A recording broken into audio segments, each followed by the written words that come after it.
브리트물 첫 번째 먼저 봅니다. 히브리서 11장 4절을 보겠습니다.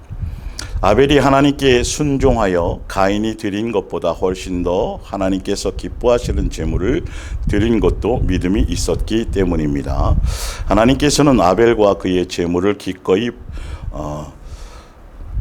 받아 들이셨다라는 것을 증명해 주셨습니다. 그래서 오랜 옛날에 죽은 아벨에게서 우리는 지금도 많은 교훈을 배우는 것입니다. 아멘. 창조주 아버지가 원하시는 예배의 8번째 시간, 예수 사랑 예수 동행 이야기 모교 성경학교 324번째 시간이 되겠습니다. 그래서 오늘까지 8주로 이렇게 시리즈로 왔는데 오늘 시간으로 가능하면 이제 마무리를 하고, 특별히 오늘은 이제 진짜 삶의 예배, 생활의 예배가 예수님이 신약에 와서 물론 구약에도 마찬가지 요구하셨지만 그것이 무엇인지는 좀 더 중점적으로 하면서 전체적인 지금까지 다루었던 것들을 전체적인 것들을 한번 정리하는 시간을 가져보겠습니다. 히브리서 11장 4절 제가 읽어드린 것처럼 아벨의 때에는 율법이 없었죠. 제사법이나 뭐 기타 율법 자체를 계명으로 주시지 않았을 때인데 아벨이 하나님께 뭐 했냐 하면 바로 제사라는 제물과 제사라는 어떤 그 의식과 형식과 아버지가 원하시는 의식과 형식과 그 자체보다 더 중요한 것들을 이제 더 발견하셔야 되는데, 자, 아벨이 제사를 드리고 제물을 드렸는데 그 제사를 드리고 제물을 드린 그 모든 내용에 무엇으로 했냐 하면 순종이었다라는 거예요. 앞에 보시면 순종.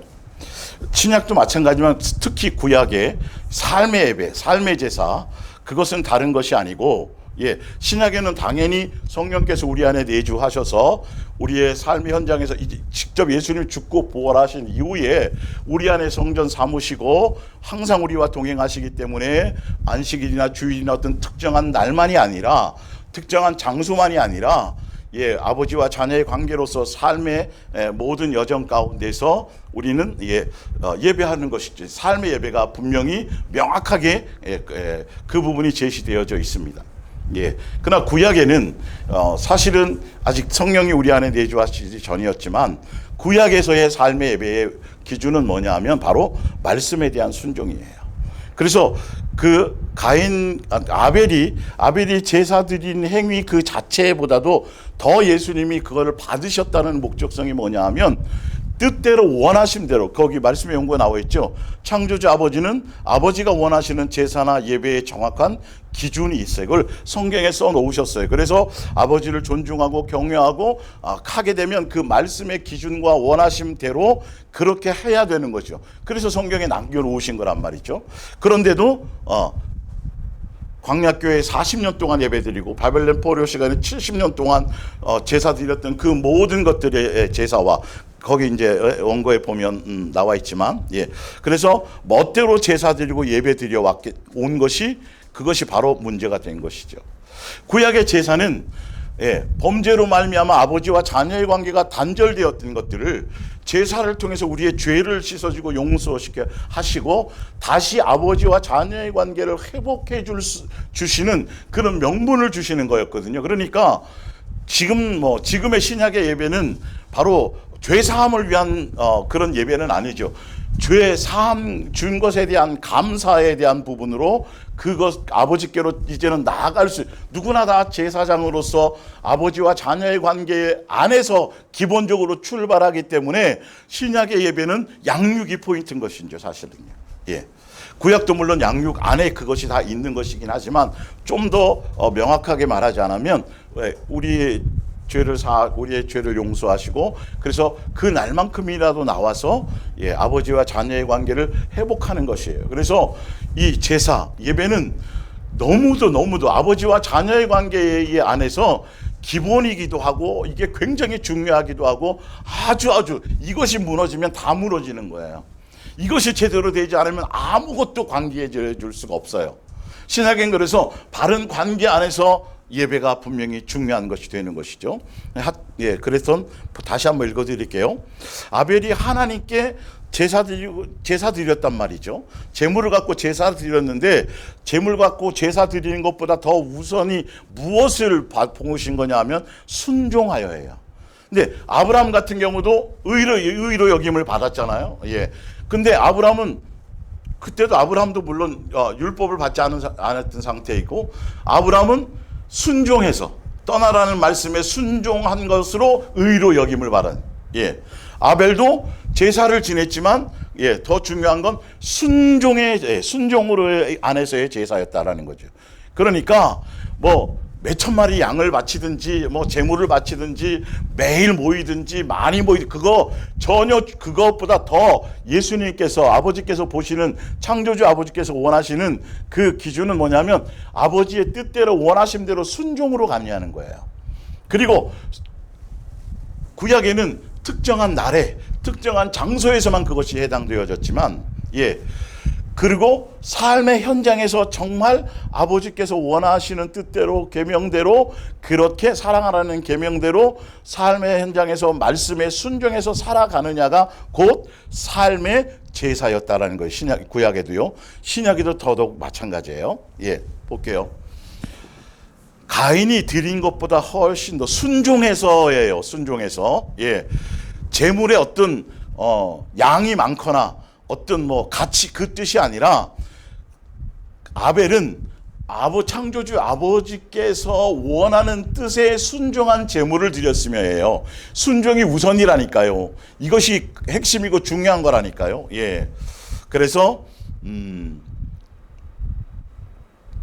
훨씬 더 가인이 드린 것보다 훨씬 더 하나님께서 기뻐하시는 제물을 드린 것도 믿음이 있었기 때문입니다. 존중했기 때문에 아버지에 대한 신뢰를 가졌고 존중함을 가졌기 때문이라는 거죠.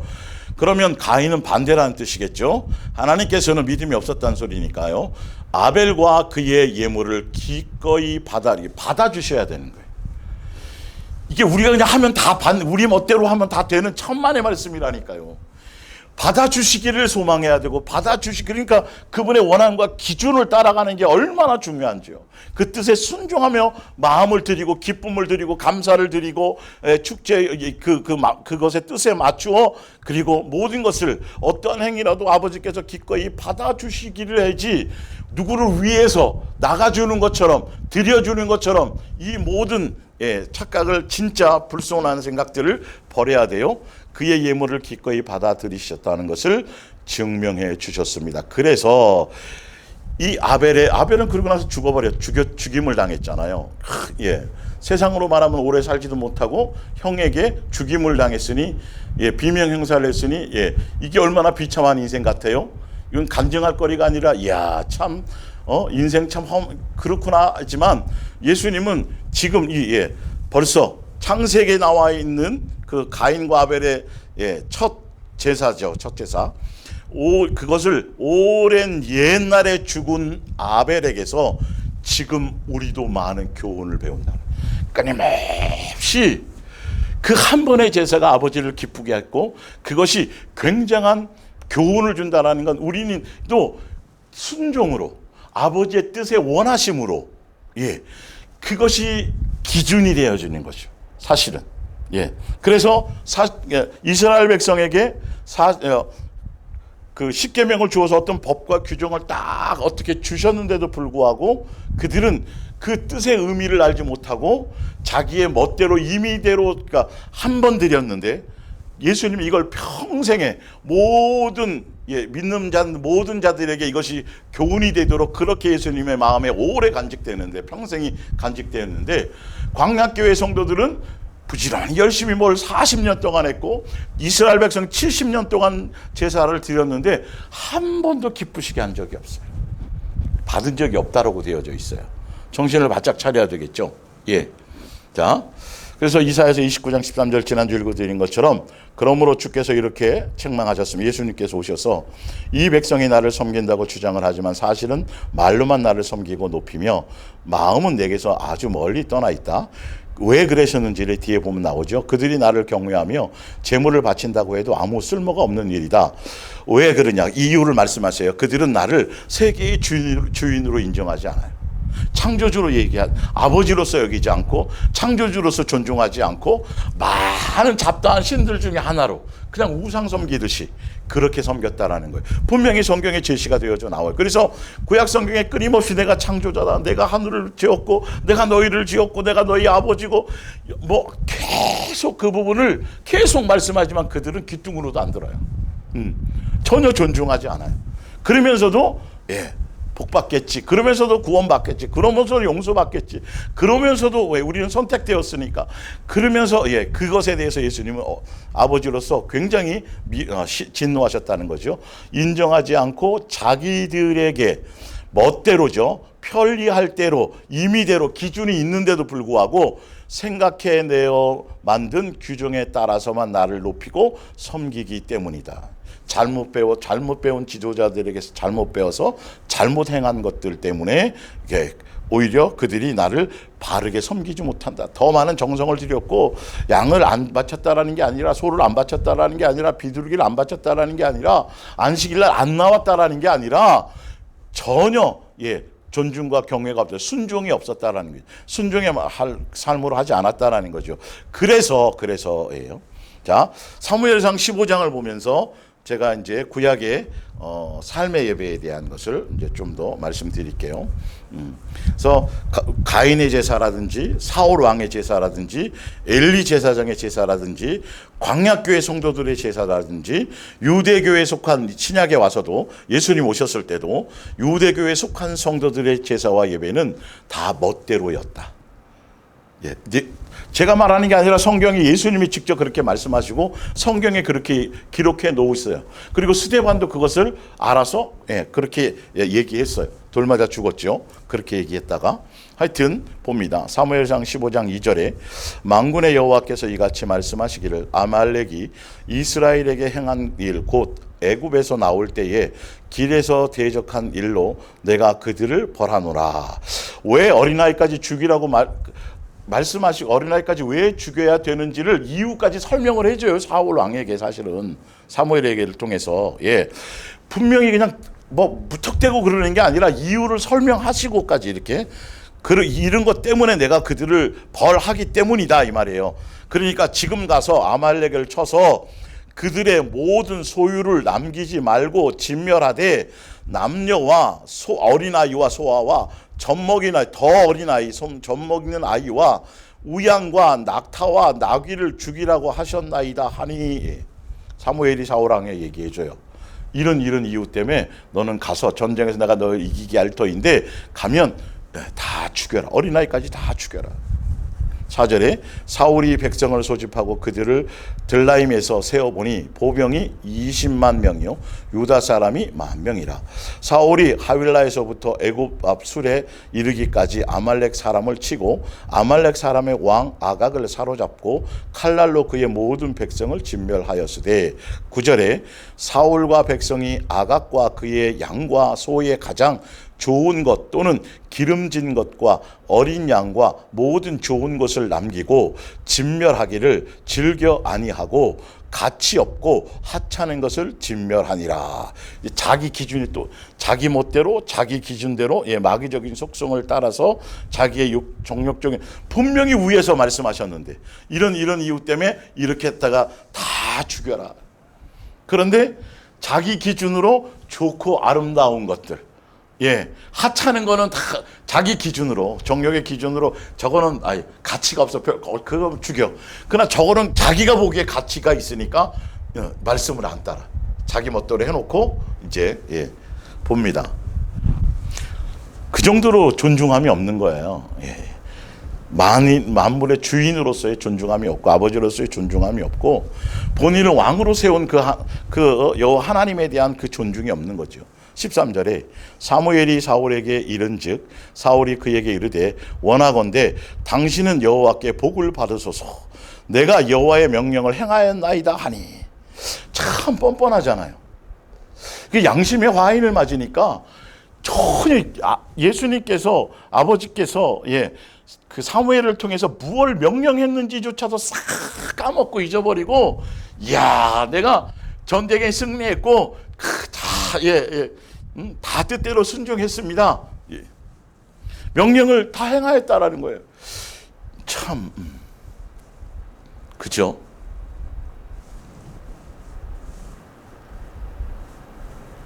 분명히 다 죽이라고 했는데 자기 기준대로 다 해놓고도 여전히, 그러니까 우리가, 제가 계속 시리즈 때 말씀드렸지만, 제가 언제 예배 안 드린 적이 있고, 제가 언제 마음을 다 안 한 적이 없고, 제가 그래도 마음을 다해서 하고요, 목욕제게도 하고요, 옷도 좋은 거 사가지고 가서 드렸고요, 가서 눈물로 제가 기도도 했고요, 예수님,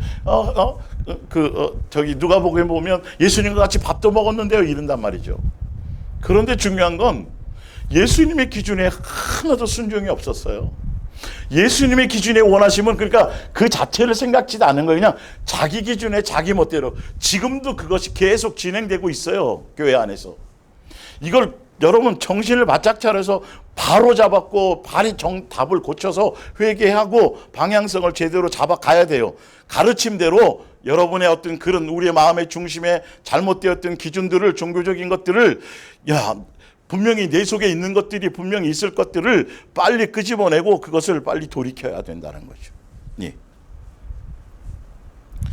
사무엘이 이르되 그러면 내 귀에 들리는 이 양의 소리와 내게 들리는 소의 소리는 어찌 됨입니까 하니라. 사울이 이르되 그것은 우리가 아말렉 사람에게서 끌어온 것인데 백성이 당신의 하나님 여호와께, 당신의 하나님이라 그래요.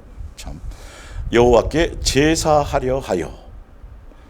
제사도 자기를 위한 제사들이잖아요. 그거 하면 무엇이 오고, 제사 드리고 나가면 승리하고, 제사 드리면 좋은 일이 있고, 제사 드리면 이거예요.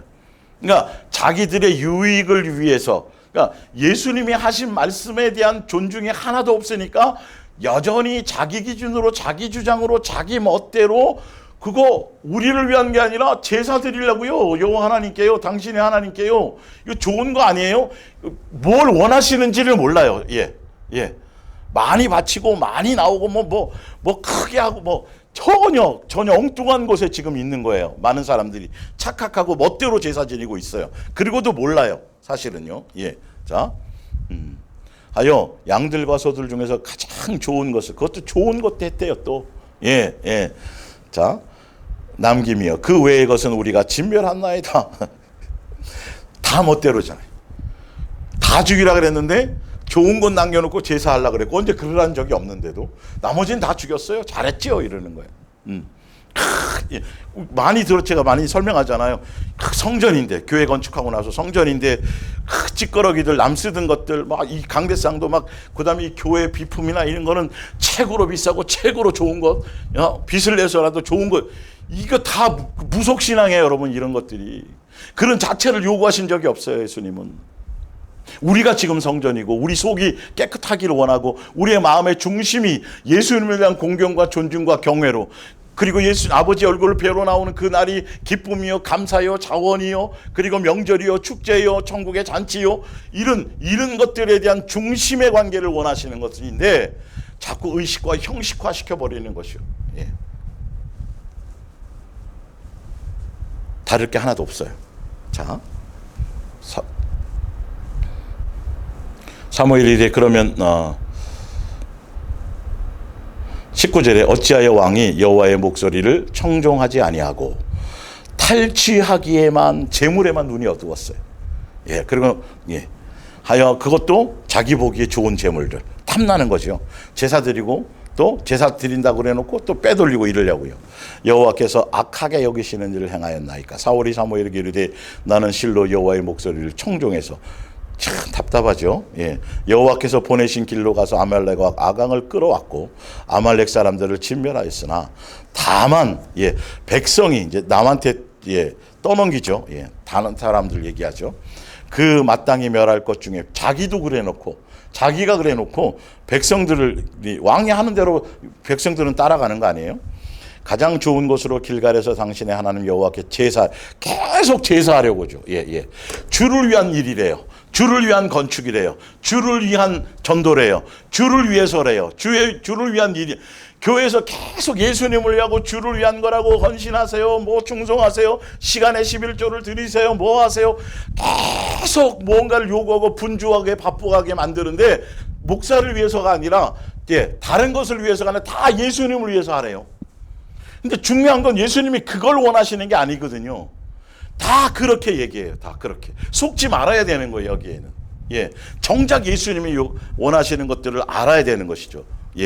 거기에 다 거짓에 속아가지고 여호와께 제사하려고 양과 소를 끌어왔나이다 하는지라. 22절에 그래서 정확하게 얘기를 해줘요. 사무엘이 예수님께서 원하시는 그런 제사가 무엇인지, 창조주 아버지가 원하시는 예배가 무엇인지를. 자, 사무엘에 대해 여호와께서 번제나 다른 제사를 그 목소리를 청종하는 것을 좋아하신 것 같이 하시겠나이까?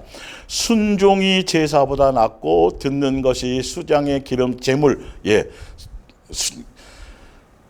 순종하고 그 말에 순종하고 그리고 아버지의 뜻의 말씀을 그대로 듣고 그대로 순종하는 것 자체가 순종이 제사보다 낫고 듣는 것이 그 말씀을 청종하고 존중하여 듣는 것이 그게 제물 드리는 것보다 낫다라고 분명히 얘기해요. 이게 구약에서 바로 삶의 제사예요. 말씀에 대한 순종이 삶의 제사고 예배예요. 특정한 장소가 아니라도 관계없어요. 말씀하신 대로, 계명 주신 대로. 그래서 삶의 현장에서 그 말씀을 순종해서 뜻 이루는 것이 아까 제사보다 낫고 어떤 재물보다도 낫다라고 분명히 말씀하고 있는 것이죠. 지금도 마찬가지예요. 이는 거역하는 것은 점치는 죄, 우상숭배와 같고 완고한 것은 사신 우상에게 절하는 죄와 같습니다. 왕이 여호와의 말씀을 버렸으므로 여호와께서도 왕을 버려 왕이 되지 못하게 하였나이다 하니. 사울이 사무엘에게 이르되 내가 범죄하였나이다. 내가 여호와의 명령과 당신의 말씀을 어긴 것은 내가 백성을 두려워하여 그들의 말을 청종하였음이니이다. 백성을 두려워했다는 것도 사실 거짓말이죠. 알고 보면 자기가 보기에 그래서 자기가 보기 명령권은 자기니까요. 또 핑계를 대고 또 거짓말을 하는 것이죠. 청하오니 지금 내 죄를 사하고 나와 함께 돌아가서 나로 하여금 여호와께 경배하게 하소서 하니 사무엘이 사울에게 이르되 나는 왕과 함께 돌아가지 아니하리니 이는 왕이 여호와의 말씀을 버렸으니 여호와께서도 왕을 버려 이스라엘 왕이 되지 못하게 하셨음이니이다 하고 사무엘이 가려고 돌아설 때에 사울이 그의 옷자락을 붙잡음에 찢어진지라. 그만큼 사울 왕이 자기의 정욕이 그렇게 강해요. 제사장의 말도 듣지 않아요. 또 여호와 하나님의 명령도 안 들었는데 제사장 그까지 보세요 뒤에 사무엘이 그에게 이르되 여호와께서 오늘 이스라엘의 나라를 또 불순종하니까 또 순종하지 않으니까 억지로 그거를 하려고 하니까 이스라엘 나라를 왕에게서 떼어 왕보다 나은 왕의 이웃에게 주셨나이다. 이스라엘의 지존자는 거짓이나 변개함이 없으시니 이는 사람이 아니심으로 결코 변개하지 않으시니이다 하니 사울이 이르되 내가 범죄하였을지라도 이제 청하옵나니 내 백성의 장로들 앞과 이스라엘 앞에서 나를 높이사 나와 함께 돌아가서 내가 당신의 하나님 여호와께 경배하게 하소서. 이 제사 예배에 대한 사울 왕의 목적성은 죄를 지은 걸 몰라요. 지금도 목적성은 자기의 영광, 자기의 높임을, 자기의 드러남을 존중하게 하기 위해 갈 목적으로 가서 나와 함께 가서 제사 드리.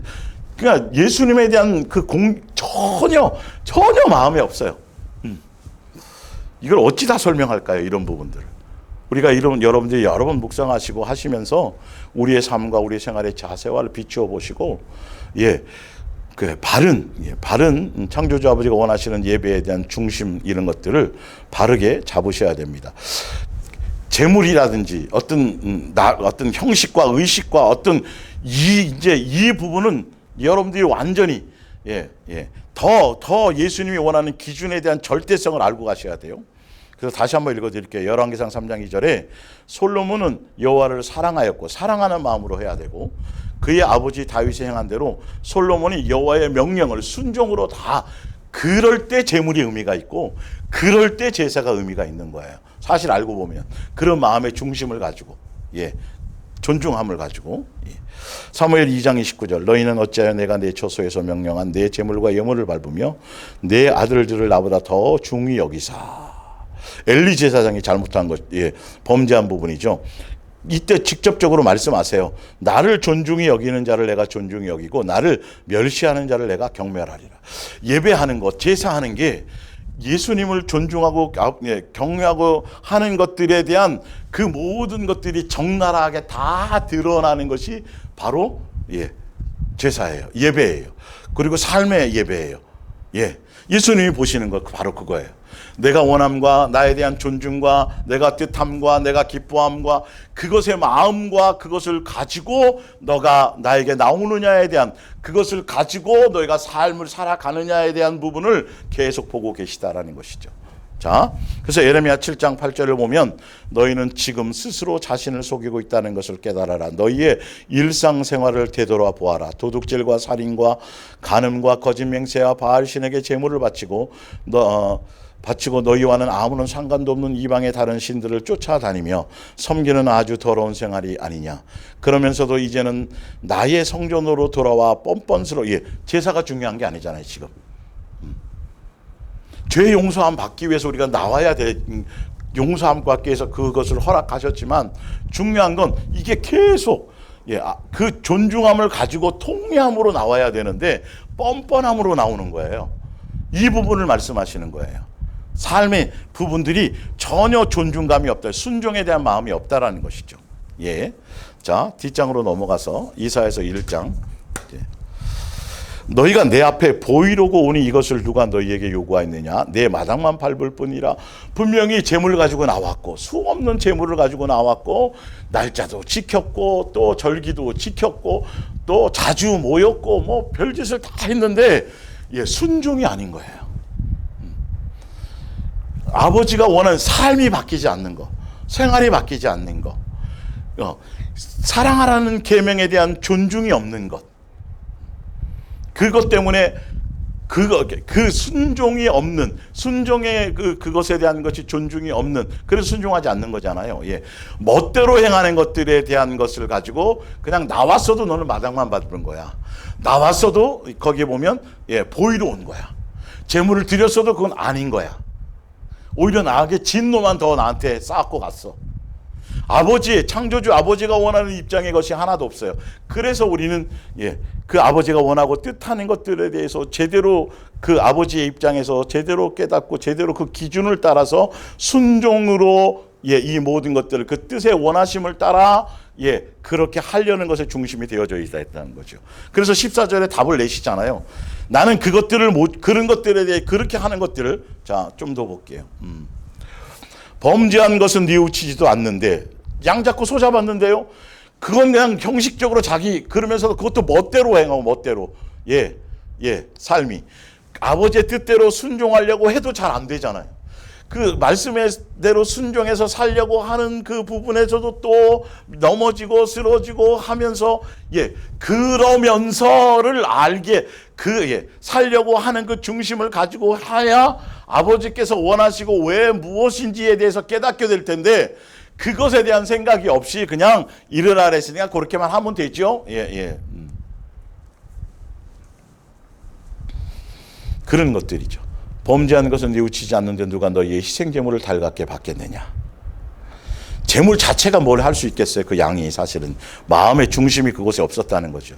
이것에 대한 답을 나중에 예수님이 주세요. 뒤에 너희가 내게 살라 바치는 향불도 내 코에는 악취일 뿐이다. 너희가 거룩하게 지키는 초하루와 안식일과 특정한 날에 모이는 금식 기도회가 아무리 경건한 모임이 채하더라도 예수님은 다 아신다는 그런 걸로 경건이 아니에요. 우리가 막 채하는 것들 다 근데 이게 다 교회에서 잘못된 기준들을 가르쳐 가지고 이런 부분들이 참 껍데기만 와서 마당만 밟고 가게끔 만든단 말이죠. 하더라도 그들을 모두 다 사기 행각이 아니냐. 그것들은 나는 그런 것들과 더 이상 상관하지도 싫다. 기도회가 아무리 경건한 모양이 취하더라도 사기라는 것이죠. 14절에 나는 그것들을 모조리 미워한다. 나는 그런 것들을 보기만 해도 견딜 수가 없다. 이제부터는 너희가 하늘에 두 손을 펴고 기도하더라도, 그러니까 이게 제사나 예배의 관계가 아버지와 자녀의 온전한 관계와 기쁨과 감사함으로 기뻐하시는 예배의 이 삶의 예배나 이 모든 것들이 이게 안 돼 있으면 기도도 소용없고 영적인 걸 구해도 소용없고 아무것도 소용이 없고 진노만 쌓을 뿐이고 우상 숭배가 되어진 것뿐인데도 이것에 대한 심각성을 전혀 모른다라는 거예요. 끊임없이 나와서 부르짖으라고만 얘기해요. 그리고 되지도 않는 기도 제목들 갖고 나와서 뭐 많이 모여서 여기 뭐 저기 잔뜩 모여갖고 지금도 뭐 엄청나게 뭘 한다라고 얘기하는데 이게 다 우상 숭배일 수 있다라는 걸 성경을 통해서 제대로 알고 바르게 우리는 알아야 된다는 것이죠. 나는 쳐다보지도 않을 뿐더러 아예 듣지도 않겠다. 너희가 수도 없이 기도한다 해도 나는 귀를 막아버릴 작정이다. 그런데도 기도해요. 수도 없이 관계를 개선하거나 바른 예배의 관계를 할 생각은 안 하고 여전히 자기 멋대로 안 듣는다는데, 쳐다보지도 않는다는데 전혀 그것조차도 아무 신경도 안 써요. 수도 없이 사람을 쳐 죽이고도 그 손을 쳐들고 내게 사기치고 또 속이고 거짓말하고 그런 것들을 하면서도 그 몸을 씻거나 어떤 깨끗하게 몸을 씻어라, 깨끗하게 해라, 삶의 행실을 예수님 앞에 나와서 통회하고 자복하며 제대로 말씀대로 뜻대로 살려는 그 중심을 가지고 나오는 것이 필요한데, 그것을 위해서 그래야 예수님을 밖에는 없겠구나. 그래야 이걸 해결하기 위해서는 예수님만이구나. 그래서 예수님을 향해 찾아가고 그 향의 방향을 찾아갈 터인데 그냥 양 잡고 소 잡은 걸로 그냥 다 끝난 걸로 생각하고 하나도 멋대로 그렇게 살아가니까 진노할 수밖에 없는 것이죠. 자, 이 부분에 대한 답을 그 바로 밑에 보면 히브리서 8장 나오는데 먼저 말씀에 출력받으신 분들은 이 부분이 빠졌을 거예요. 그러니까 지난주까지도 이 말씀이 뒤에 있었는데 제가 이거 편집하는 과정에 그것이 누락됐어요. 그래서 다시 제가 이메일로도 보내드렸고 말씀의 원고에도 다시 했으니까 이거 끝나고 나서 다시 여러분들이 다시 들으시고 이 말씀을 들으실 때 다시 출력해서 하시기를 바랍니다. 히브리서 8장 10절을 봅니다. 그러나 이제 내가 이스라엘 백성과 체결하려는 새 계약은 계약 자체가 완전히 옛 계약과 다른 것이다. 이 계약은 내가 각 사람과 개인적으로 이제 출애굽시킨 후에 십계명으로를 통해서 주셨던 그 당시의 율법의 계약을 얘기해요. 하였다. 나는 이제 나의 새 계약을 돌판에 써서 그들에게 주지 않고 그들의 각자의 마음과 양심에 새겨 놓겠다. 왜 그러냐 하면 이제 봅니다. 뒤에도 나는 이렇게 내 법을 그들의 가슴 속에 새겨 놓고 존중하지 않으니까 이게 멋대로 행하니까 속에 새겨 놓고 그들의 부드러운 살과 피 속에 넣어 주어 나는 그들의 하나님이 되고 나는 그들의 나의 백성이 되도록 하겠다. 11절에 그러면 아무도 다른 사람을 훈계할 필요가 없고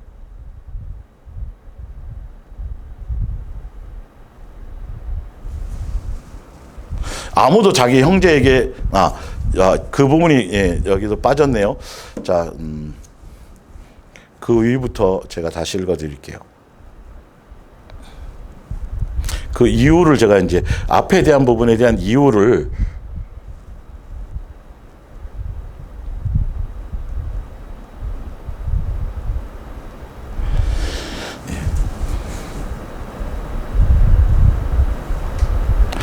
히브리서 현대어 성경으로 히브리서 8장 이제 7절부터 먼저 볼게요. 옛 계약은 이미 효력이 없습니다. 왜 예수님이 옛 계약을 폐하시고 새 계약을 체결하시는지에 대한 이유를 설명해 주세요. 만일 그것이 흠이 없었다면 또 다른 계약을 무엇 때문에 세우겠습니까? 하나님께서는 옛 계약에서 흠을 발견하시고 다음과 같이 말씀하셨습니다. 내 백성아, 너희는 똑똑히 듣고 알아라. 이제 얼마 있지 않으면 내가 이스라엘과 유다 백성 전체를 상대로 새 계약을 체결하겠다. 물론 내가 그들의 조상들과도 계약을 체결한 일이 있다. 옛 계약이죠. 십계명을 통해서 두 돌판에 모세를 통해서 있었으나 이번에는 그것과 아주 다른 새 계약이다. 그들의 조상들이 애굽에서 종살이를 하고 있을 때에 나는 그들을 데리고 나왔다. 내가 이렇게 그들을 해방시켰던 날에 그들과 계약을 체결하였다. 나는 그 계약을 충실하게 지켜 주었으나 그들이 일방적으로 그 계약을 깨트려 버렸다. 그래서 나는 그들을 미워하고 징계하였다. 분명히 8장 지금 그 7절에 말할 때는 옛 그 계약이 흠이 있었다라고 얘기해요. 아니 예수님이 부족한 것이 어디 있어요? 예수님이 실수가 어디 있어요? 근데 뒤에 와서 정확한 이유를 말하죠.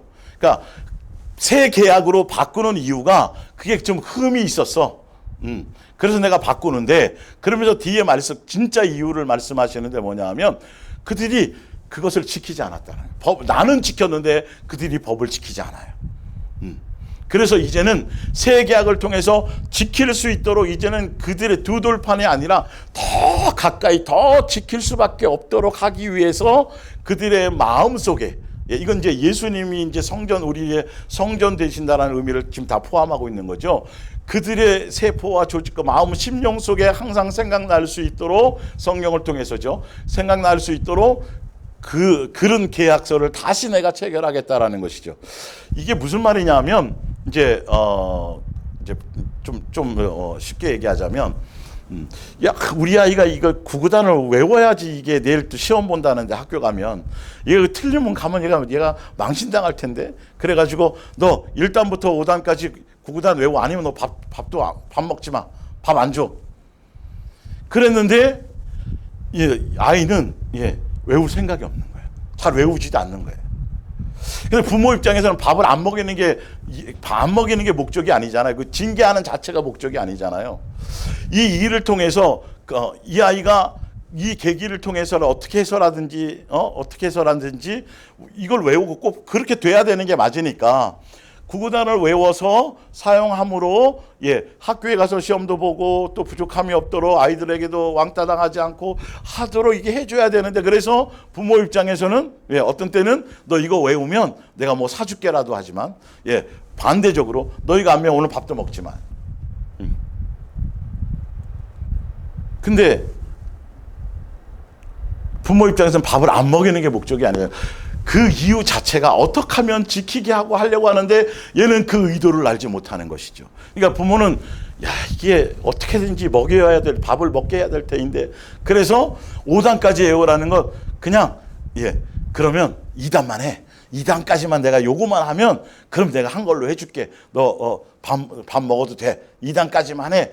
라고 이런 뜻이에요. 그러니까 이게 예수님이 우리를 살리기 위해서 율법을 주시고 옛 언약을 주시고 했는데 그들이 전혀 그거에 대한 존중도 없고 경외도 없이 만약에 그거 흠이 있었다고 한다라면 욥이라든지 아브라함이라든지 아벨이라든지도 그리고 여호수아와 갈렙이나 이런 그리고 히브리서 11장에 나와 있는 그 믿음의 선진들도 사실은 십계명을 통해 그 전에 있었던 그들도 똑같이 이것이 다 어겨졌어야 되는 거죠. 용서함이 없어야지 맞는 거예요.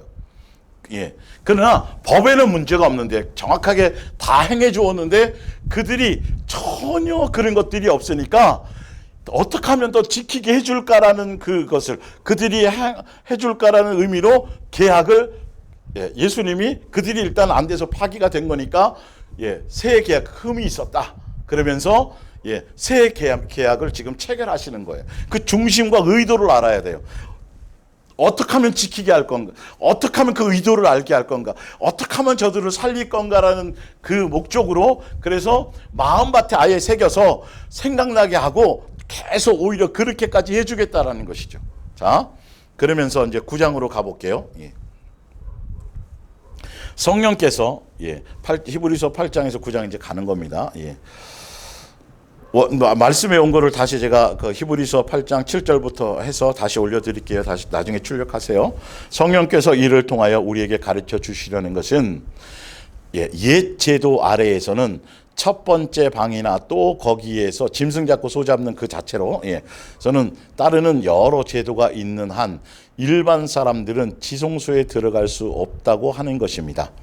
이것은 양 잡고 소 잡고 하는 그것으로 가지고는 대제사장만 그쪽까지 나갈 수 있었지 모든 사람이 다 나갈 수는 없었다라고 얘기해 주면서 9절에 이것은 오늘날 우리에게 중요한 교훈이 되고 있습니다. 왜냐하면 옛 제도 아래에서는 아무리 예물과 희생 제물을 드려도 그것을 바치는 사람들의 마음까지 정결하게 할 수는 없었기 때문입니다. 당연하죠. 이건 그 자체를 완벽하게 하고 완전하게 해준다는 뜻은 아니었으니까요.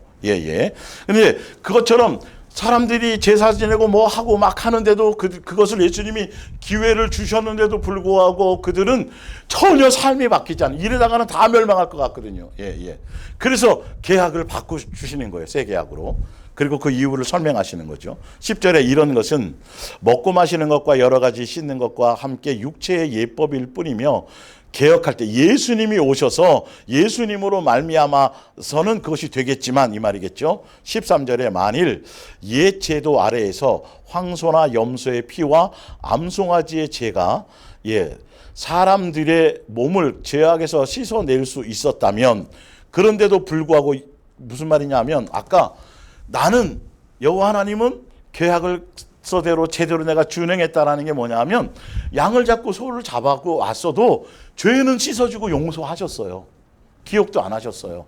그 부분에 대해서는 또 플러스 추가 죄를 얘기하지 않았어요. 너 지난번에 요죄 짓고 왔는데 이번에 또 플러스 2배 이게 하지 않고 지난번에 것들은 씻었단 말이에요. 그런데 그러면 그 삶으로 나갔을 때는 이제는 마음의 중심을 가지고 정말 진심으로 제대로 통회하고 자복했다라고 한다면 뭔가 삶의 여정의 중심의 자세가 달라져야 될 터인데 더 뻔뻔해졌다라는 거죠. 더 양심이 화인 맞아졌다라는 거죠. 이게 뒤에 이유가 나와요. 이 부분이.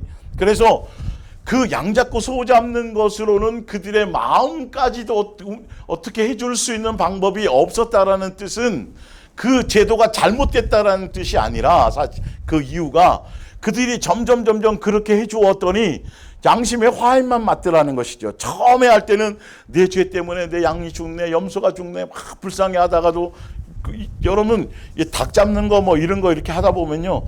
처음에는 막 저도 그랬어요. 막 2시간 동안 막 옛날에 하여튼 제가 이렇게 시골에 살 때가 있었는데 그 손님이 오면 이제 닭 키우는 거 하면서 이렇게 대접하기 위해서 하는데 죽일 줄 알아야지 이게.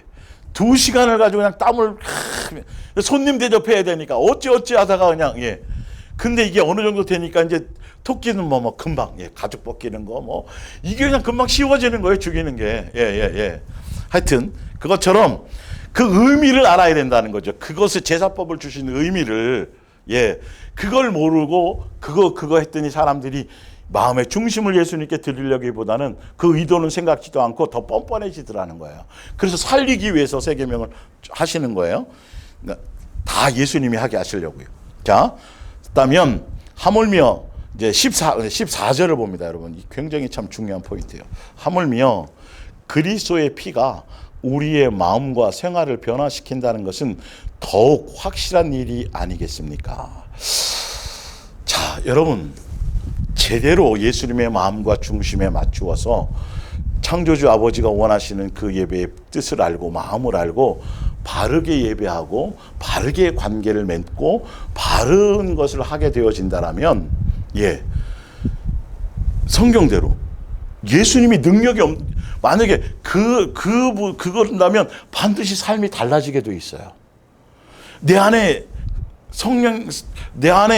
나를 성전 삼아서 내 안에 오셔서 내 마음을 통제하시고 내 생각을 통제하시고 그리고 말씀을 통해서 주어졌던 그 말씀이 기억나게 하시고 생각나게 하셔서 어떤 그 뜻에 맞춰 갈 수 있도록 그분의 능력으로 그것이 우리 속에서 역사하시는 그 능력으로 말미암아 그렇게 될 수 있는 능력을 갖고 계신 분의 그 십자가의 사랑이 그분이 죽어서 우리를 살리는 그 십자가의 사랑이라는 것이 우리의 마음밭에 새겨서 우리의 우리 속에 있는 모든 세포 조직 안에 깊이 우리 안에 오셔서 그 말씀이 생각나게 하시고 사랑하라는 그 계명과 그 뜻과 그것이 생각나게 할 수 있는 그 분명히 성경에는 그렇게 할 능력이 충분하다고 되어 있는데 계속 주일날 나와서 예배 드리고 뭐 하고 봉사도 하고 제가 지난주에도 계속 지금 최근 들어서 말씀하지만 하나님이 주시는 말씀 이 예배가 소위 예수님께 나와서 아버지께 드리는 제사고 하고 뭐 그게 거기에 드리는 찬양이고 그렇게 했는데 왜 변하지 않냐는 거죠. 왜 심령이 바뀌지 않냐는 거죠. 왜 삶의 자세가 바뀌지 않냐는 거죠. 더 세속화되고 더 기도도 바뀌지 않고 끊임없이 주세요 뭐 하세요 높아지게 하고 내 속에 있는 심령의 것들이 마음의 상태 영적인 이런 것들은 하나도 바뀌지 않고 여전히 시기 질투하고 분열. 결론은 뭐냐면 뭔가 잘못했다는 예수님의 능력이 없다라는 게 아니잖아요. 그게 만약에 진짜 했는데도 안 그렇다면 예수님이 잘못된 거예요 그러면? 근데도 몰라요. 그냥 회개만 하면 된다는 거예요. 회개만 하면. 이걸 악용해 먹는 거지. 양 잡고 소 잡는 거랑 하나도 달라질 게 없어요. 그렇게 되면. 뻔뻔스럽게 이게 화이 맞아진다니까요. 예수님께만 가서 용서를 구하면 된다. 이런 식으로. 회개하면 돼. 그 의미가 아니잖아요. 이게.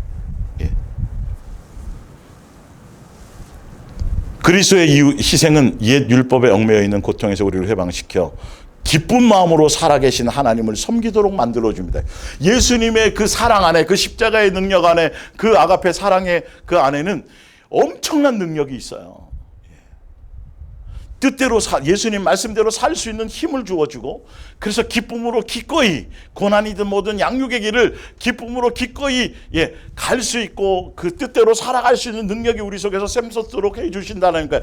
그래서 이게 굉장히 중요한 거라고요. 바른 예배 창조주 아버지가 원하시는 그 뜻하는 이 예배 삶의 예배 회중의 예배 이것이 바른 예배의 이 부분이 얼마나 소중한지 아벨이 한 번에 그걸 통해서 영원히 지금까지도 회자될 정도로 히브리서에 나올 정도로 아버지께서 그를 인정하실 정도로 그 순종이라는 것이 멋대로가 얼마나 무서운 건지 철저하게 말씀으로 여러분 검증하시고 말씀으로 그 기준을 다시 바르게 정하셔야 돼요. 그게 성경에 나왔고 그 기준이 여러분들이 들려주고 깨달아지고 그것이 발견되었다라면 반드시 고치셔야 돼요. 고집스럽게 멋대로 그냥 그대로 가시면 이거는 방법이 없어요. 나중에 이를 갈며 슬피 울게 될 거예요. 그것에 대해서. 그것은 영원히 살아계시는 성령의 도우심으로 티끌만한 죄도 흠도 없으신 하나님께 자신의 몸을 들여 우리 죄를 대신해서 죽으신 덕분입니다. 그래서 새 계명을 통해서 어떻게든지 살리게 하려고 그러니까 우리 안에 그것을 통해서 그 새 계명을 뜻을 따르고 새 계명을 뜻을 따라 순종해 가려고 마음에 코드만 맞추어도 우리 안에서 역사하셔서 생각나게 하시고 가르쳐 주시고 알게 하시고 통제하셔서 죄에서 멀어지게 하고 삶에서도 점점 정결한 사람으로 삶에서 똑같은 죄에 넘어지지 않게 하시고 그렇게 우리를 변화시킬 수 있는 능력이 있는 것이죠. 이게 기본이고 당연한 거예요. 매일매일 예수님과 여러분들이 동행한다면 예수님 우리가 자는 동안에도 우리를 변화시키시잖아요. 우리를 살리려고 하시는 거잖아요. 씻겨내시려고 하시는 거잖아요. 새 사람 되게 하시려고 하시는 것이잖아요.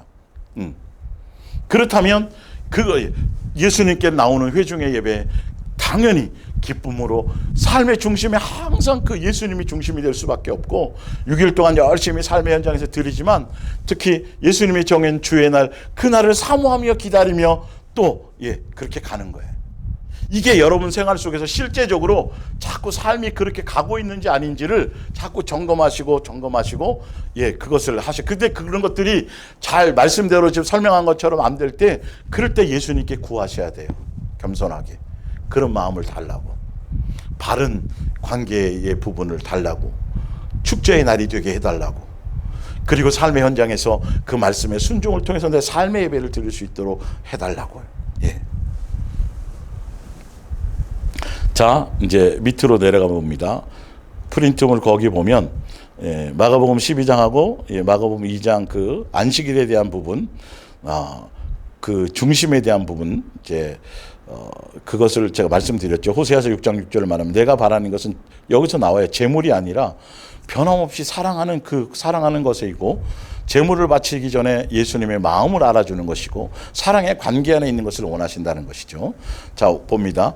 예수님의 몸된 교회에 속한 지금 우리는 자녀로서 창조주 아버지를 섬기며 공경하고 경외하고 존중으로 아버지께서 원하시고 뜻하시는 기뻐하시게 해드리기 위한 감사와 사랑과 자원함으로 성령의 전으로서 순종으로 삶과 생활에서 열매로 나타내는 예배를 말한다. 아버지와 자녀로서 서로의 사랑 안에서 삶 속에서 동행함으로 양육의 생활을 누리며 아버지를 닮아가는 생활 자체가 영적 예배의 실체이다. 진리와 영으로 예배하라는 것은 예배는 종교적인 의식 자체를 말함이 아니고 장소를 뜻하는 것도 아니고 특별히 지금 신약에서는 더더욱 그래요. 실체이신 예수님이 오셨으니까요. 어떻게란 마음의 중심과 방법을 말하는 것이다. 마음과 뜻과 목숨과 성품과 마음과 뜻과 목숨과 성품과 목숨을 한 번 더 썼네요. 다하여 사랑함을 목적으로 표현해야 하는 것이 예배의 그 마음을 표현하는 그 행위 자체가 예배인 것이고, 온전한 아버지와 자녀의 관계로 공경과 존중과 경배와 사랑과 경외와 감사로 드려져야 하는 것이다. 이것들을 여러분들이 계속 점검하셔야 돼요. 그래서 삶의 현장에서 어떤 어려움이 있고 힘든 거 있고 누가 다툼이 있고 어떤 내 마음에 내 감정적인 것들이 내가 막 이렇게 평정심이 이런 요소들이 있다 할지라도 그것과 예수님 앞에 나와서 예배하는 것과는 별개의 문제란 말이에요. 그래서 제가 예배당의 문을 딱 회중 예배 때 예배당의 문을 딱 들어왔을 때는 그 전에 있었던 모든 인간적인 감정적인 그 속는 거란 말이에요. 그런 것으로 그걸 받으실 일이 없어요. 아버지 앞에는 그런 걸 드릴 수가 없는 거예요. 그런 걸 받으실 이유가 없는 분이잖아요. 목숨을 다해 우리 사랑하시는 그분 앞에 우리의 무슨 이유 때문이든지 내 상한 감정을 가지고 나와서는 안 된다는 것이죠. 빨리 예수님을 향해서 나와서 그걸 털어버려야 된다는 것이죠. 그런 것이 안 되면 제가 얘기하지만 부부싸움하거나 또 교회 갈라는데 뭔가 집에 자꾸 다툼이 생기거나 그러면 교회 안 간다는 거예요. 예배 안 드린다는 거예요. 무슨 벼슬도 아니고 이거는 얼마나 잘못 배우고 잘못 우리가 인식하고 있었으면요. 우리를 살리기 위함이요 우리를 위한 축제의 일이요 그 아버지께서 피조물 우리를 이 땅에 있게 하시면서 아버지께서 우리에 대한 그 사랑의 마음의 관심과 기다림과 이것의 마음을 전혀 무시하는 거예요. 자기 기분 감정만 상해도 이러는 거. 이게 너무도 잘못되어 있는 거예요. 큰일 나거든요. 벼락 맞을 짓이죠.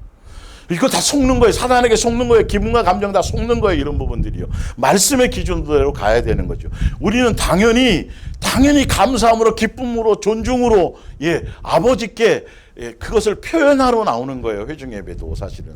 그래서 그 말씀을 통해서 한 주간도 무엇을 원하는지 그 뜻에 순종해서 그 아름다운 삶의 열매 사랑의 열매를 맺혀 드리기 위한 목적으로 이제는 양육의 목적으로 이 모든 것들이 있는 거예요. 내 가서 위로를 받고 무슨 내 뭔가에 대한 이 목적성이 아니에요. 사실은. 세 분 하나님과 아가페 사랑의 관계로 드려지는 것이고 진리와 영으로 예배한다는 것, 생각과 삶의 행실에 아가페 사랑의 열매를 맺으며 새 사람으로 성장해 가는 것. 예수님은 진리고 성령도 진리 영이고 하나님은 사랑이시기 때문에 아가페 사랑의 영이시기 때문에 아가페 사랑의 열매를 맺게 하는 영이시라는 뜻이죠. 그래서 진리와 영으로 예배한다라는 건 다른 것이 아니라 성부, 성자, 성령 세 하나님과 온전한 아버지의 자녀의 관계로 사랑함으로 공경함으로 존중함으로 그 마음의 중심에 그 관계 안에서 드리는 예배 자체예요. 이거는 장소, 어떤 회중의 예배의 장소에서도 통용되지만 삶에서는 더더욱 마찬가지. 그래서 삶의 예배도 되어질 수 있는 거예요. 지금의 신약에 와서는. 왜? 예수님이 이 땅에 오셔서 사랑의 모든 계명의 모든 것을 완성하셔서 이루시고 그래서 예수님으로 말미암아 성부 성자 성령 세 하나님과 온전한 영이신 세 사랑의 관계 안에서만 세 하나 될 수 있어지거든요. 요한복음 17장의 말씀처럼. 그래서 제대로 된 중심과 마음의 관계성 자체가 제대로 존중과 경외와 사랑과 이것에 대한 사랑의 관계로 제대로 된 그 마음의 중심을 가진 상태가 진리와 영으로 예배하는 상태예요. 그거는요.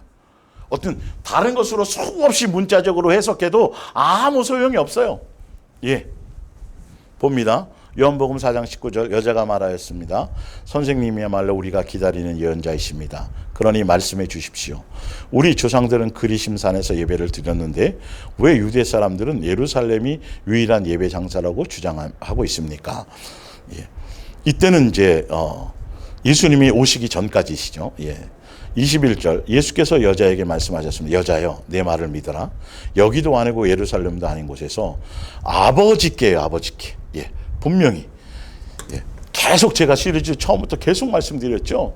아버지와 자녀의 예수님이 이 땅에 오셔서 죽으시고 제물 단번에 죽으심으로 말미암아 성령을 통해서 인치심을 통해서 아버지와 자녀의 관계에 온전한 관계가 회복되어졌어요.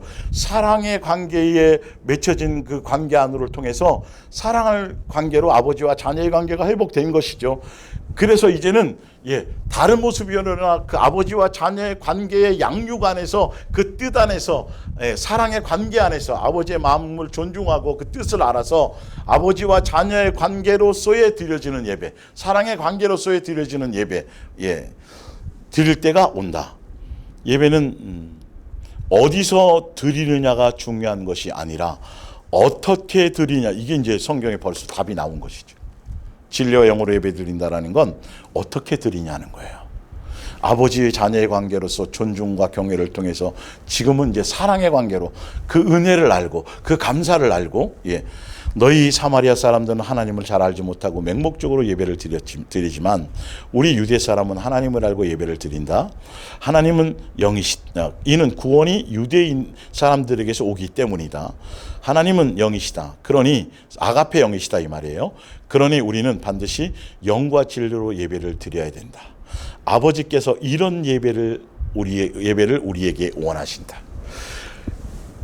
어떤 예배를 받기를 원하시고 무엇을 원하시는 것을 알고, 그래서 그 사랑 안에서 아버지의 뜻을 알고 사랑 안에서 사랑을 배우고, 사랑 그 안에 그걸 통해서 이제 예수님으로 말미암아 우리가 삶의 새 예배, 그래서 그 아가페 사랑의 열매를 맺는 것까지를 얘기하는 것이죠. 그런 예배가 진리와 영으로 예배하는 거예요. 성령의 전으로서 예수님으로 말미암아 우리가 삶에서 통제받고 양육의 길을 가면서 예수님의 마음을 배우고 예수님의 인격을 배우고 예수화되어져가는 그 모든 삶의 여정, 예수화되어져가는 예수님으로, 이건 그림자였지만 이제는 실체이신 예수님으로 완성된 것을 가지고 예수님과 함께 양육의 길을 가면서 상속자로의 어떤 그 양육의 길을 가면서 맺는 그 열매들, 그 삶 자체가 바로 진리와 영으로 예배하는 거예요. 특정한 장소에서 특정한 날 하는 그것만을 얘기하는 것이 아니고, 사실은 그것을 다 포함한 회중 예배가 없다라는 것이 아니에요. 그것을 포함한 거지만 더 중요한 건 관계성이라는 거예요. 관계성의 핵심이요. 자, 그래서 이제 로마서 2장 그 부분에 대해서 좀 더 자세하게 설명된 게 로마서 2장 25절 영과 진리로 예배한다는 의미를 더 자세하게 설명한 것이 바로 로마서 2장 25절이에요. 만일 하나님의 율법을 지킨다면 유대인이라는 것이 어느 정도 가치가 있겠지만 지키지 않는다면 이방인보다 나을 것이 없습니다. 비록 이방인일지라도 하나님의 율법을 잘 지킨다면, 이건 구약에서도 성경에서 얘기했죠. 하나님께서는 유대인에게 주려고 계획하신 모든 권리와 명예를 그들에게 주실 것입니다. 참 유대인이란, 다시 말하자면 진짜 예수님의 자녀이고 아버지와 자녀의 관계가 신분이 회복되어서 온전한 관계 안에서 바르게 아버지를 기쁘시게 하는 예배의 삶을 사는 사람이라면, 이 말이에요.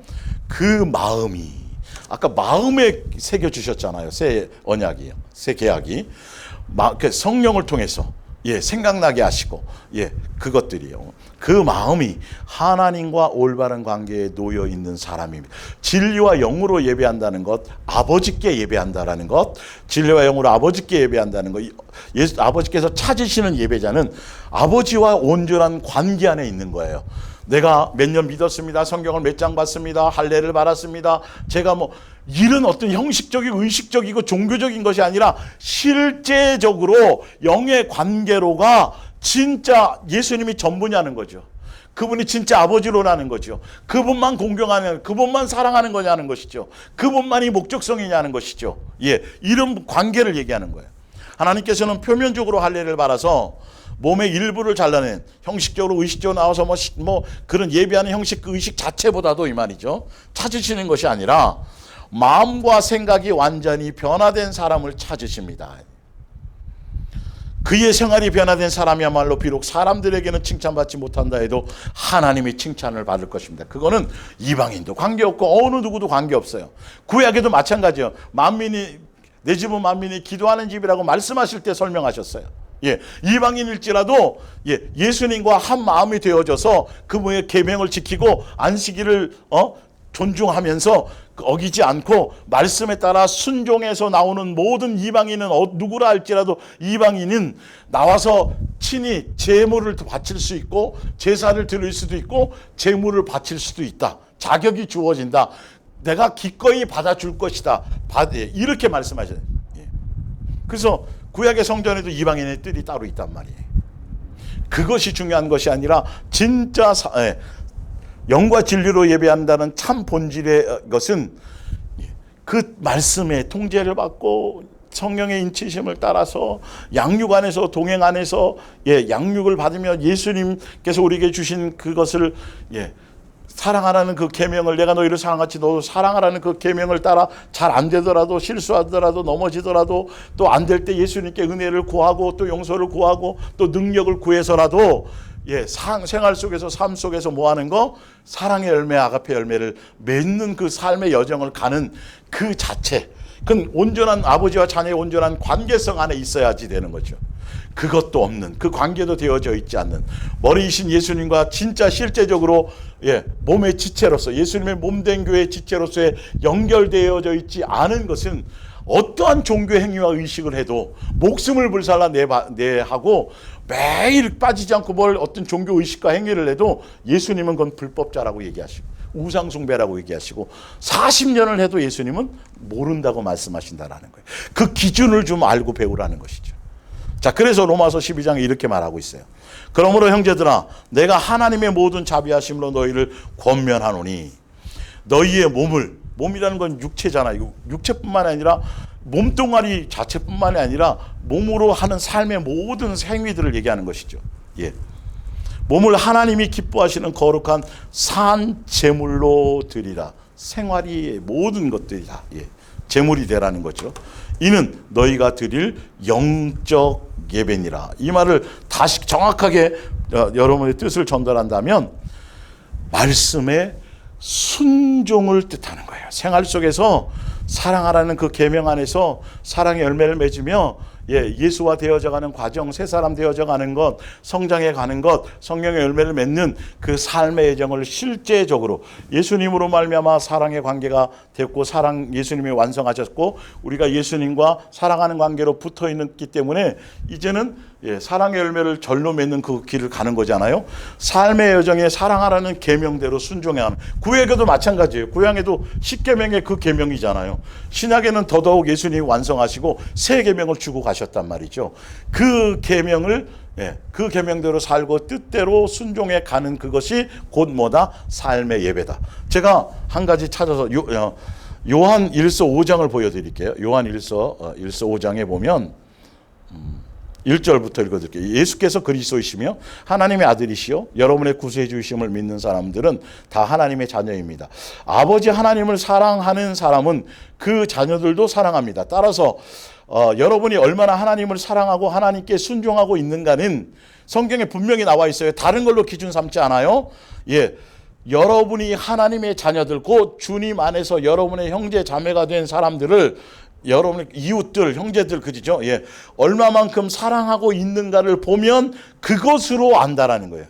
그것으로 너희는 삶의 그러니까 그 말씀에 순종해, 그 진리의 말씀에 순종해서 사랑의 열매를 맺으면 그것으로 진짜 제대로 된 삶의 예배인지 영적 예배로 예수님은 그것이 영적 예배인 거고 그것으로 예수님 인정하시는데, 하나님을 사랑한다는 것은 하나님께서 우리에게 명령하신 것을 지킨다는 말입니다. 세 계명을 지킨다는 뜻이에요. 이것은 결코 어려운 일이 아닙니다. 예수님께 붙어 있으면 절로 맺는 거예요. 붙어 있는 게 이게 중요한 거란 말이에요. 사랑의 관계 안에 있는 게 중요한 거란 말이에요. 그런데 예수님도 그리고 나머지도 요게 이제 거짓 복음이기 때문에 이게 열매를 맺을 수 없어지니까 문제가 되는 것이죠. 헛되이 되는 것이죠. 그러면서 뭐라고 말하냐면 구체적으로 2절에 너희는 이 세대를 본받지 말고 오직 마음을 새롭게 함으로 변화를 받아서 하나님의 선하시고 기뻐하시고 온전한 뜻이 무엇인지 분별하도록 하라. 이게 뭐냐 하면 예수님의 말씀에 순종하는 거예요. 세 계명을 이루어 나가는 거예요. 세상을 사랑하지 말라는 거예요. 다른 기준을 갖지 말라는 거예요. 오직 말씀의 기준을 따라서 아버지께서는 이걸 원하신다. 이 뜻을 원하신다. 이렇게 그 뜻대로 아까 제가 읽어드린 것처럼 그것에 대한 순종의 열매가 있어야 되는 거죠. 세 계명을 순종하는 게 사랑하는 거예요. 아버지를 사랑하는 거예요. 거기까지가 사랑하는 거예요. 사실은요. 그것에 대한 것을 제대로 알고 가라는 것이죠. 그래서 히브리서 10장 1절을 볼게요. 율법은 장차 올 좋은 일의 그림자일 뿐이요 참 형상이 아니므로 해마다 늘 드리는 같은 제사로는 나오는 자들을 언제나 온전하게 할 수 없느니라. 그러니까 제사 드리고 형식적으로 의식적으로 나와서 하는 종교적인 모든 의식, 또 그 형식과 의식 자체에 자꾸 치중하고 막 이렇게 되는 것을 조심하란 말이죠. 그것이 우리를 변화시키지 않는다라는 거예요. 그건 다 그림자이고 실체는 누구다? 실체는 살아계신 인격이신 예수님이라는 거죠. 그리고 그 예수님과 사랑의 관계로 붙어 있어서 우리가 성전된 자로서의 삶의 여정을 가는 그 자체라는 것이죠. 그것에 초점을 두라는 거죠. 마음 없는 의식과 형식은 소용이 없으니까요. 그래서 골로새서 2장에 이렇게 나와 있어요. 그러므로 옛날에 율법에, 옛 언약에처럼 율법에 매여 있는 먹고 마시는 것, 절기 지키는 것, 초하루나 안식일을 이유로 누구든지 너희를 비판하지 못하게 하라. 이런 것들은 장래일이고 그림자였다라는 거죠. 그러나 실체는 그리스도 예수님이 이 땅에 오신 그 예수님 자체가 실체라는 거죠. 그래서 19절에 그들은 자꾸 형식과 의식과 예식에 자꾸 매이고 종교적인 것들을 자꾸 치중하게 하는 그런 사람들은 바로 그들은 그리스도와 한 몸 되기를 원치 않는 거예요. 그러나 그리스도의 몸을 이루고 있는 우리는 모두 그리스도를 머리로 하여서 결합되어 있습니다. 우리는 그리스도와 강한 근육으로 서로 결합되어 하나님께서 주시는 양분과 힘으로 성장하는 것입니다.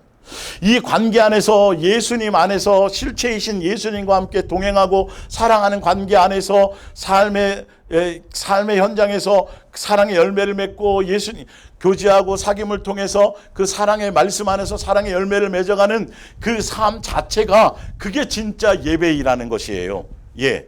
그런데 20절에 보면 여전히 지금도 세상과 세상의 초등학문에 옛날 율법에 그래서 새벽기도 안 빼먹었어요. 주일 예배 안 빼먹었어요. 막 이런 그 자체에 자꾸 뭔가를 형식과 의식 자체에 자꾸 마음을 치중하는 것, 그것 때문에 자꾸 분주하는 것, 이런 것들을 조심하라는 거예요. 그리스도와 함께 죽었거든 어찌하여 세상에 사는 것과 같이 규례를 순종하느냐. 곧 붙잡지도 말고 맛보지도 말고 만지지도 말라 하는 것이니 이 모든 것은 한때에 쓰이고 없어지리라. 사람의 명령과 가르침을 따르느냐. 이런 규칙은 엄격한 경건을 요구하고 과장된 겸손과 육체의 고행을 수반하는 것으로 훌륭하게 보이겠지만 그러나 그런 것으로는 인간의 마음속에 파고드는 악한 생각이나 욕망을 이겨낼 수 없습니다. 다만 그 사람을 교만하게 만들 뿐입니다. 그러니까 새벽기도 한 번도 안 빠진 거, 그리고 예배당 오면 시간 일찍 나와가지고 막 30분 1시간 전부터 나와서 맨 앞자리에 앉아가지고 막 기도로 준비하는 그런 자체가 이 관계가 되어져 있지는 않고, 제가 지금 말씀드린 그것이 아닌 그 자체는 아무 의미가 없다는 거. 오히려 그것을 대단해, 저 권사님 대단하고 한 번도 그것이 자기 의가 되고 자랑거리가 되고 그럴 뿐이지, 자기의 삶이 바뀌거나 예수님과의 친밀성이 가까워지거나 그거는 사람들에게 인정받는 것뿐이에요, 사실은. 그건 대단해요, 종교적인 의식과 행위는. 그런데 그 마음 속에 있는 이런 마귀적인 요소를 제거하거나 온전한 예수님과의 관계를 맺게 하거나 그 삶의 변화를 갖거나 생활의 아름다운 사랑의 열매를 맺는 것에는 그런 의식과 형식, 그러니까 그걸 제대로 아는 사람은 그걸 드러내지도 않고 자랑하지도 않고 뭐 전혀 그런 것에 그 주목받을 수 있는 그런 요소를 행하지를 않는 거예요, 사실은. 예수님과의 관계성에도 목적을 두고 하게 되는 것이죠. 자, 빌립보서 3장 2절입니다.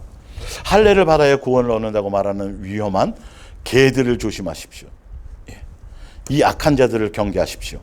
몸의 한 부분을 잘라내는, 그러니까 종교적인 어떤 열심과 충성과 헌신과 의식과 그 자체는 아무것도 아니라니까요.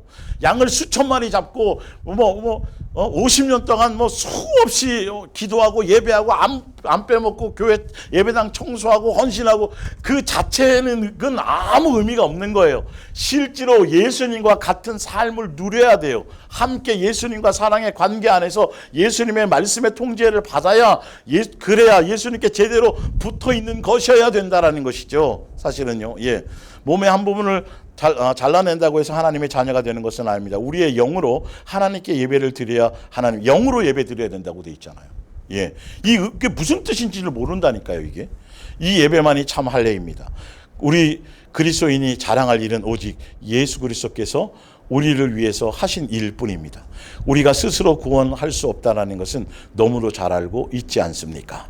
그래서 예수님과 사랑하는 관계 안에서 존중하며 마음을 나누고 생각을 나누고 삶에서도 예수님 놓치지 않고 세상의 그 어떤 것보다 내 마음에 예수님 외에 다른 것에 마음을 빼앗기지 않고 예수님 안에서 사랑하는 관계 안에서 사랑의 열매를 묻는 곳에 내 옛사람을 제거하고 양육받는 그 삶의 여정을 가는 그 자체가 예배라는 거예요. 6일 동안 그걸 하고 7일 때 회중이 또 전체가 모여서 예수님께 말씀을 받는, 오늘도 일주일 동안 살 어떠한 말씀으로 나에게 주시기를 원하신가 아버지께 그 기쁜 마음으로 천국 잔치의 그림자로서 그런 마음들이 여러분 속에 생성되어야 되고 점점 이것이 근데 종교적으로 은혜 받았을 때 초반에 한 3년 동안은 막 세상이 달라 보여지고 막 그러다가 점점 일에 빠지고 그렇게 되다 보면 이제 점점 종교화되어져서 형식적으로 의식적으로 되잖아요. 그러나 삶의 예배, 그러니까 영의 예배, 진리와 영으로 예배하는 아버지와 자녀의 관계로서 하는 사람들은 이건 점점 가면 갈수록 더 예수님으로 충만해요. 가면 갈수록 더 예수님에 대한 생각으로 사랑으로 충만하게 넘치게 되어져 있어요. 자, 마지막으로 히브리서 10장을 봅니다. 15절. 또한 성령이 우리에게 증언하시되 주께서 이르시되 그날 후로는 그들과 맺을 언약이 이것이라 하시고 내 법을 그들의 마음에 두고 그들의 생각에 기록하리라 하신 후에, 아까 읽어드렸죠. 또 그들의 죄와 그들의 불법을 내가 다시 기억하지 아니하리 하셨으니 이것을 사하셨은즉 다시 죄를 위하여 제사 드릴 것이 없느니라. 이제는 죄 용서받으라고 주일날 예배하는 게 아니에요. 그것에 대한 감사로 하는 거예요. 이거는 회개는 아무 때나 아무 장소에서나 할 수 있어요. 순간순간. 왜? 우리가 지금 성전이니까요. 이제는 장소적인 개념이 아니니까요. 지금은 공경과 경외와 존중으로 이제는 아버지와 자녀의 관계를 회복했기 때문에 양육을 위한 목적으로 가기 위해서, 그 열매 맺는 아버지를 기쁘시게 하는 목적으로 산 제물이 우리가 되기 위해서 우리가 예수님이 우리를 위해서 제물이 되어 주셨으니 이제는 그분의 사랑을 본받아서 우리도 희생 제물이 되어지는 거예요. 이웃을 향하여서 열매 맺는 것으로. 그러니 이건 더 영적인 축제가 되어야 되겠죠. 자, 그걸 얘기하는 거예요. 19절에 그러므로 형제들아 우리가 예수의 피, 이건 다시 제가 얘기할게요. 예수의 죽으심인데 예수님이 우리를 향한 아가페 사랑을 힘입어. 그분의 사랑을 힘입어. 왜? 요한일서 4장에 보면 예수님이 이 땅에 희생제물로 독생자를 보내시고 희생제물이 되신 그 자체가 사랑의 나타나심이에요. 십자가의 죽으심이 사랑의 확증이에요. 그것을 붙잡지 않으면 여러분 예수 피피피 하다가 이거는 정확한 의미를 아셔야 돼요. 예수님이 우리를 위해서 피 흘려 죽으셨다는 걸 얘기하는데 그게 그것이 우리를 향한 사랑이라는 것을 붙들지 못하면 점점점 강팍해져요. 이걸 알고 지식으로 그냥 넘어져 버려요. 심령이 긍휼이 생기지 않아요. 힘입어 성소에 들어갈 담력을 얻었나니 그 길은 우리를 위하여 휘장 가운데로 열어놓으신 새로운 살 길이요. 휘장은 곧 육체니라. 예수님이 이 땅에 육체로 오셔서 살을 찢고 몸을 찢고 그걸 찢어서 열어놓으셨다라는 거예요. 그분이 십자가에 죽으신 그 죽으심이 살을 찢고 피를 흘리시는 그 물까지 다 흘리시는 그 자체가 그게 뭐냐 하면 곧 우리를 향한 사랑의 확증이에요. 얼만큼 사랑했냐에 대한 것을 보여주시는 거예요. 그렇기 때문에 또 하나님의 집 다스리는 큰 제사장이 계심에 우리가 마음의 뿌림을 받아 악한 양심으로부터 벗어나고 몸은 맑은 물로 씻음을 받았으니 이제는 용서 안 받고 죄사 안 받아서 아버지와 자녀의 온전한 관계를 회복하고 성령으로 인치심을 받아서 이제는 하늘나라 상속자요 시민권자로서 하늘나라 상속을 받기 위해서 예수님이 받으신 그 고난의 길을 상속받기 위해서 기꺼이 그 자리에 나가야 되는데 참 마음과 이제는 온전한 마음으로 온전한 믿음으로 날마다 예수님을 향해 나가야 된다는 거예요. 자, 그 전까지는 예수님이 죽고 부활하시고 사랑의 확증으로 모든 걸 완성하시기 전까지는 아무도 제사장 대제사장 외에는 나갈 수 없었어요. 그러나 이제는 우리도 다 죄사함 받고 다 제사장이 되어서 누구나 다 나갈 수 있게 되어졌어요. 그렇기 때문에 성소로 저 지성소까지 다 들어갈 수 있게 되어졌기 때문에 이제는 마음껏 예수님 우리가 성령의 전으로서 마음껏 삶 가운데서 생활 가운데서 무시로 예수님 앞에 항상 영적인 관계를 누리며 실질적으로 그 사랑의 관계를 누리며 더 예수님을 찾고 더 예수님을 구하며 진실하고 깨끗한 마음으로 그 관계 안에 나아가라는 뜻을 얘기하고 있는 것이죠. 23절에 또 약속하신 이는 미쁘시니 우리가 믿는 도리의 소망을 움직이지 말며 굳게 잡고 서로 돌아보아 사랑과 선행을 격려하며 25절에 모이기를 피하는 어떤 사람들의 습관과 같이 하지 말고 오직 권하여 그 날이 가까움을 볼수록 더욱 그리하자. 그래서 이 25절 요 한 구절을 가지고 자꾸 교회들이 예배당 자체에 자꾸 매이는 것을 목적성으로 가는데 당연히 모이는 것이 맞죠. 회중의 예배가 있지요. 그러나 더 중요한 건 이제는 삶의 예배 안에 가운데 모든 것이 예배인 가운데 실제적으로 예수님과 영적인 관계, 사랑의 관계 안에서 아버지와 자녀의 온전한 관계 안에서 양육의 삶의 안에서 어떤 그 장소에만이 아니라 안에서 누리는 그 삶의 여정 가운데서 그리고 회중에 모이는 시간은 반드시 있죠. 그러나 이제는 회중에 모여서 예배하는 그 장소적인 그 회중의 예배를 최소화시키고 의미를 최소화시키고 오히려 모든 삶의 여정 가운데 삶의 생활의 예배 진짜 살아있는 영적 예배를 드리는 것의 목적성을 더 제대로 해야 되는데 요거만을 또 강조해요. 그래서 예배당에 안 나오면 예배가 아닌 것처럼 자꾸 마지막 때가 될수록 자꾸 의미를 잘못 사용하면 안 된다라는 거예요. 그 위에서부터 제대로 읽어보시면 이게 꼭 장소만을 축복하려고 그걸 사용하는 이용해 먹으려는 그것의 목적이 되어서는 안 되는 것이죠. 그동안은 예수님과 교제할 수 없었으니 그것을 열어놓으셨으니 이제는 뭐하라? 이제는 마음껏 예수님 앞에 나아가라는 거죠. 근데 장소에 와서 예배 드리면서도 그 관계가 안 되어졌다면 한 번도 받으신 적이 없잖아요. 많이 모이면 뭐예요? 매일 모이면 뭐예요?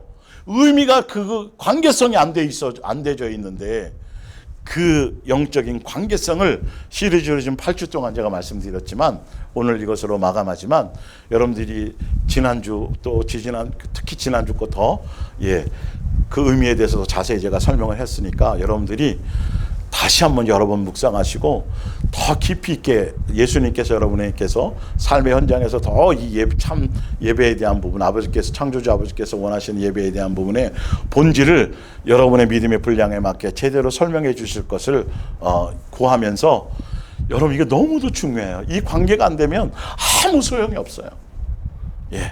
멋대로는 정말 어리석은 거예요. 진노만 더 쌓는 거예요. 우상 숭배만 더 하는 거예요. 아무것도 오히려 더 창세로부터 지금까지 계속 원하시는 요구가 무엇이었는지 그 부분에 초점을 두시고 바르게 가시기를 부탁드립니다. 예, 기도하겠습니다.